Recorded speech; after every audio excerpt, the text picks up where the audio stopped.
हुसैन भाई, बहुत शुक्रिया आपका। आपने हमें इनवाइट किया और आपने जो है वो पठानों का जो सखावती तरीका है, जो हुजरा जिसको शायद आप लोग बोलते हैं, उसमें हमें बिठाया और इज्जत बख्शी।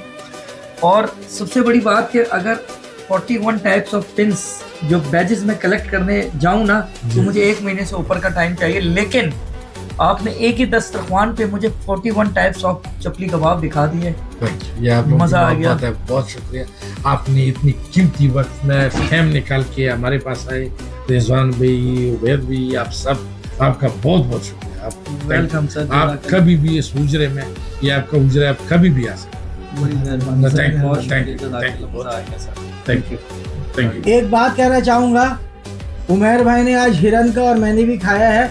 अब देखते हैं बाहर जाते हुए कैसे उछलते हैं। मैंने लाहौर का कुछ नहीं खाया।